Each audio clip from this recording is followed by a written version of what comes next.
Hey everybody, hope you're all well. Welcome to another episode of Eagle Trade, brought to you by Let's Talk Crypto podcast and proudly sponsored by CryptoFish.com. Guys, what I have here today is the channel for the Let's Talk Crypto podcast, and as you can see, we've got quite a few recordings that we've done in the past. Initially, I used to do recordings based only on sound, like pure podcasts, and with no video, no visuals. And as you can see, what I have here now is we've started doing videos during the confinement. I found more time to be a bit more creative and share my ideas and perhaps educate and entertain. So going back into the past of into the history of the podcast, you will see that I've got a few great interviews which I'd like you guys to check out if you've got time. One is with Socrates. We did Bitcoin, gold, sound money, and trading with Socrates. He's the co-author and writer of Hyperwave. He wrote it with the late Tyler Jenks and with Leo Wald. It's great. It studies a specific type of bubbles that happen in markets. And by the way, we're going to be having him on a show later today. I'm very excited to have him back on. We're going to discuss where Bitcoin's going, what's happening with the stock market, and perhaps even discuss things like commodities, gold, oil, and similar.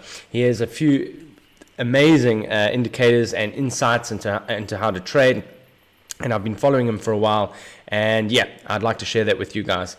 We've also had on people like Eric Crown, one of the best traders I've ever seen.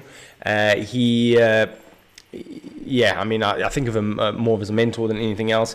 He's absolutely outstanding. Go check that out. That was about 9 months ago. We've had Teddy Kleps, we've had Crypto Mark, we've had Jackie. Jackie is a pro at psychology and risk management. Go check that out as well. It's awesome. And if you want to go meet one of the original Bitcoin OGs, you've got Vortex. Not so much a trader, but more a Bitcoin influencer. He was part of the World Crypto Network, and he also started the CryptoCast Network. That was an awesome interview too. Then, of course, you also got Ugly Old Goat. Amazing stories. He's been in the trading and financial industry for many years, and he tells some really great stories. He's a full-on Bitcoin bull now, and he shares a lot of insights as to where he thinks Bitcoin will be going in the future. Also, recently, since we started doing the video podcast, I have interviewed a professional trader. And when I say professional, I mean he does it for a living. His name is Eric L. And that was about 6 days ago. It's called Pro Trader Reveals His Strategies, Bitcoin and Stock Market. You'll see a lot of little smiley faces with sunglasses on. That is a great episode. He shows how he came from an absolute beginner novice and has become professional full-time trader. He actually makes a living from trading now, and he's doing very well. And also recently we retouched with Jackie of Nibiru Trading. He came back on. We discussed Bitcoin, oil, and indices. It was a lot of fun. We're probably going to have both of these traders back on in the future because we've had a lot of good feedback and people seem to enjoy the interviews with real-life traders. Anyway, I thought I would share that with you. As usual, we're proudly sponsored by CryptoFish.com. Easy to use, non-custodial platform to get your hands on Bitcoin using debit card, credit card, ACH, SEPA, or UK bank transfer. And soon we'll have US Wire, Poly in Australia, and Ideal Payments in the Netherlands. We will be adding other payment methods into different territories as and when they become available. But basically, it's an easy-to-use platform, very safe, very secure. You hold your private keys. It does have a learning section. Go check it out. And it's absolutely for free, so enjoy. Right, let's jump into the meat and potatoes here. So what do we have? Bitcoin standing at $8,768, negative 1.32%. There's a bit of a sea of green in the background there, but remember, guys, that's against the US dollar. Bitcoin dominance is still hanging up there, 67.23%. I do think that when we look at the Bitcoin dominance chart, that Bitcoin has got the opportunity to probably increase that percentage, and I'm looking for around about 70% minimum. So if you like altcoins, please cover your ears. I think that the dominance is going to increase over the coming days, weeks to come. Okay, so let's have a look at this. Guys, it is now 1,457 days and 14 hours, 27 minutes and 37 seconds until the next Bitcoin block reward halving. What does this mean? It now means that We have got 6.25 Bitcoins being emitted onto the Bitcoin network, being given to the miners as a reward every 10 minutes. We came from 12.5. That means the inflation rate has dropped down from 3.64% down to 1.8%. Remember, gold is 1.6%, so we're nearly on par with gold now. It also means that will be nearly half of gold on the next halving in 4 years' time. But it's fun to see. Happy Bitcoin halving. And there's now 1,457 days to go. I've been through a few of these Bitcoin halvings, so this is nothing new to me, but I'm sure it's a lot of fun, and there's a lot of novelty around the occasion for the newcomers here. And like I said, for those of you who thought the Bitcoin price would double, triple, quadruple at the Bitcoin halving or just after, well, look, nothing happened, right? Isn't that what we said? Yeah. So here we are. Doesn't mean it won't happen. It just means it doesn't happen immediately. I think it takes a bit of time for the effects to work its way through the system.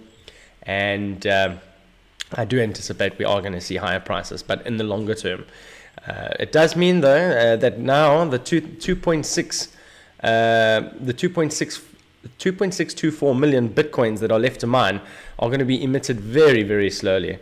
At only 6.25 Bitcoins every 10 minutes, that is a 50% drop. It is insane. And you can see over this timeline over here, it's going to take many years for all the Bitcoins to be mined. And that is the inflation versus time. Okay. Right. Moving on.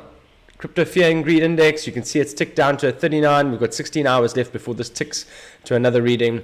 We've gone from extreme fear to fear, right? It's still down there. We did make it up to a 55 where we got kicked out of on that big drop. I think we dropped down from about 95, 96 all the way down to 81. And we're still sitting in the fear region here, which tells me that we probably still have another up move to go. But hey, that's just my opinion. Let's just have a look at the charts. Right. I'll start off with the monthly here just so you can see where I've marked up my charts. Right, so the monthly chart, you all recognize it. I've got a linear scale. I do believe that linear scale is fine to use for now. I am on the Bitstamp chart. And let's throw on the drawings again. You'll see I've marked out the yearly opens. I do like to see them price come back and tap the yearly opens. It's done it in 2018. It's done it in 2019. We've blasted through 2020. I wouldn't be adverse to it doing it again, tapping it. The only one we haven't tapped is 2017, but I don't want to scare everybody out there. It's just something that I like to watch. It doesn't mean that it will actually happen. I have marked out pockets of resistance, support and resistance here.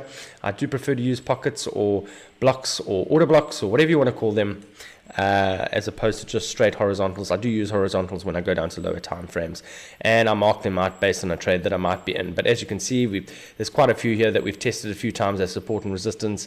I've been through it on previous episodes. If you want to check that out, please click on a previous episode. I don't want to go through it again. I want to save the current viewers from boredom. Okay, we're healthily living above many of the EMAs and SMAs here. You do see the 10 SMA curling up now, very healthily above the 21 EMA. And if we go back to the monthly time frame, you can see we've closed this very strong candle, very well above all the moving averages basically. This month has come down, and you could call it a test of the 10 SMA, which we've reacted nicely off so far. And you've seen the same thing on the weekly. Monthly Stokes are pointing up, as are weekly. They're still getting up there. They will be reaching a zone of probably a little bit of pushback, but that's fine. It's a longer time frame, and it doesn't react as volatile. It's not as volatile as the lower time frames. Okay, so let's move down to the 2-day. 2-day here, again, we're still living above the golden cross. We haven't gained much divergence. I mean, if I pull the chart out a little bit like this, you'll see that it's lost a bit of momentum there. That's fine. It's not uncommon for price action to pull into a golden cross and test the EMAs. One thing to note here, we have lost the 10 SMA, so another test down to the 21 EMA on the 2-day is not off the cards. It's not the way I'm leaning. Again, it's not the way I'm leaning, but it is not off the cards. And if you remember, we did have a death cross which didn't really play out. We grounded up against the 55 EMA, broke through, ground up against the 200 EMA, have blasted straight through, which has caused the reversal of the death cross, which is now a golden cross. So As far as I'm concerned, this is still looking okay. This was high volume on this 2-day coming down, so that is something to take note of. But we have held this very important 200 SMA, which if you look back in the history of Bitcoin, and you'll see here, there's been accumulation or distribution along this 200 SMA. And right here, you can see Bitcoin come right down, broken through the 200 EMA, used it as resistance, come back and reaccumulated along the 200 SMA, which sent us up multiple thousands of dollars. And likewise, on the way back up, it did offer a little bit of resistance, although probably more so the 200 EMA. But even if we go back into the history of Bitcoin here, you'll see that basically it has offered areas of management. So basically bear market below it, bull market above it, and right now we are still above it and still closing candles above it. I have said in previous episodes, and I will break down into a low time frame here, the daily. It seems to me that we have held the 21 EMA on the daily chart, at least on Bitstamp. I do like that. We did lose the 10 SMA. It would be nice to see this try and go and re-challenge up here against the 10 SMA again. But what you'll also see is that this channel here that I previously had, I mean, the volume has sort of broken this, but we've broken into this channel. And let's look at the 12-hour actually. If we look at the 12-hour, it almost looks as if we've broken back in, come and test the upper channel resistance, and have rejected off that. Now, you could argue that it's the 21 EMA on the hourly or the channel of resistance, which if we just zoom out a little bit here, you'll see it has acted as support, as resistance all the way up here, and then again as support. I do prefer horizontals, but these trend lines do show you trend, and that's why they're called trend lines. So higher highs, higher lows, going all the way up. However, this last 12-hour, we do find ourselves with a low here that's broken structure here. What I like about this, and I know this might seem a bit counterintuitive, but what I do like about it, and what I'll do is I'll just draw a lower time frame box here, is that although we lost this area here, we've quickly regained it. And you can see that here. We lost it and we've quickly regained it. Now when I see that, that looks like a trap to me. That looks like a trap to me. You don't have to take me as verbatim, but now I'm watching that. If we close anything below this box here, all right, I am bearish. Likely because of all the tests of this 55 EMA, likely down to at least the 200 EMA or SMA down here at 79. And if you remember a few episodes ago, in fact for the last 2-3 weeks, I've been saying my dream buy is in this box over here, anywhere between 78 and 81, 82. All right, so I'd be absolutely okay with that. Obviously it offers up a great area for me to manage my risk. Not only have I got this this trend line over here, but I've got these EMAs and SMA combo cluster here that if I'm wrong, I can I'd flip bearish till there, but I'd probably look for buys and longs, or at least hedges for another up move from that point, or at least look for a reaccumulation. I'm not leaning towards us going there though. This little move down here has got me thinking that we're going to reaccumulate along here and then try another up move again, as I've said, with like what the crypto people call a BART pattern. Basically either reaccumulation and then a very quick markup, or a BART the other way around would be a long distribution with a very quick markdown, and the crypto community calls it a BART pattern. So we'll roll with that. That's fine. So if you look here at hydration, very important.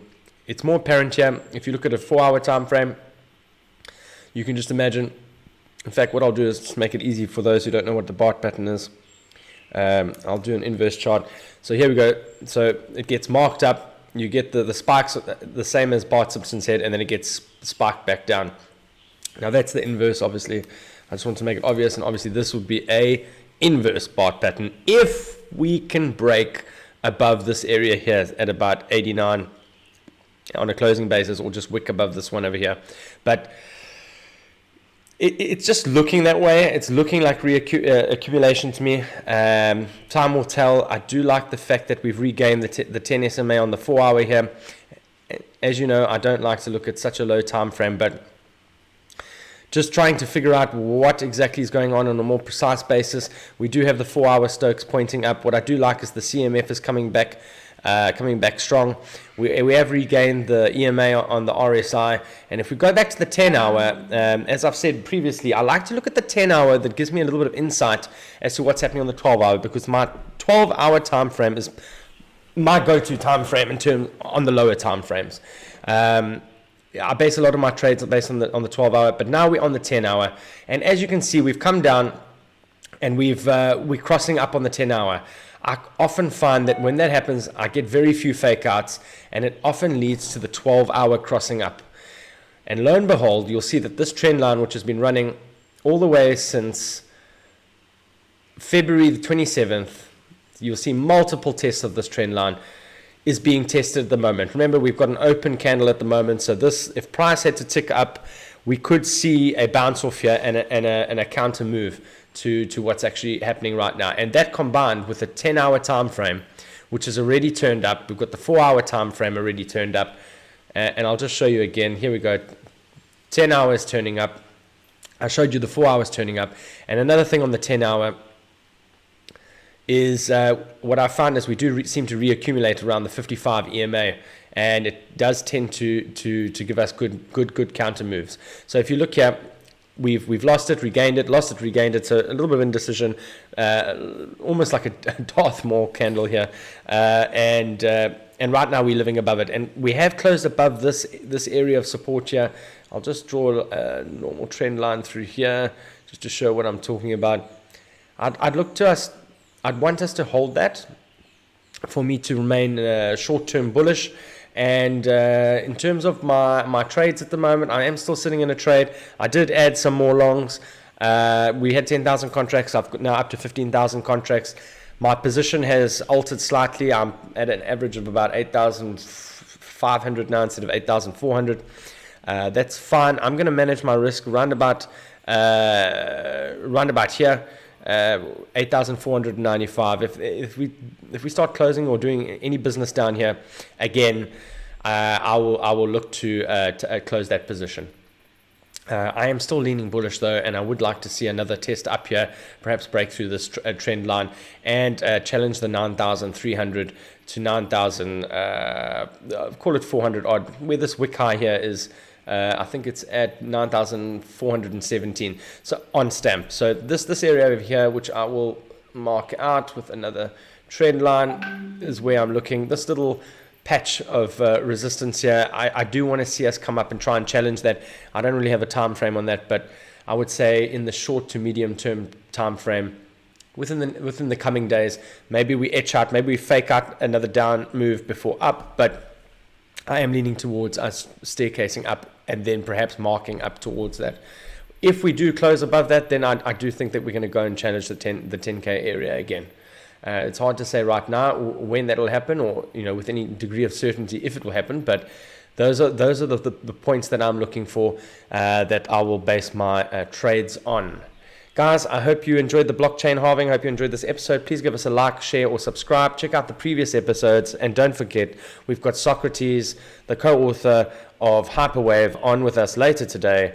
It will actually be at midnight, 30 minutes past midnight my time. So I think that'll be 4:30 Eastern Standard Time US, and I'll probably have it up within an hour of recording, and I'm sure it's going to be a blast. Check it out and have a good day further.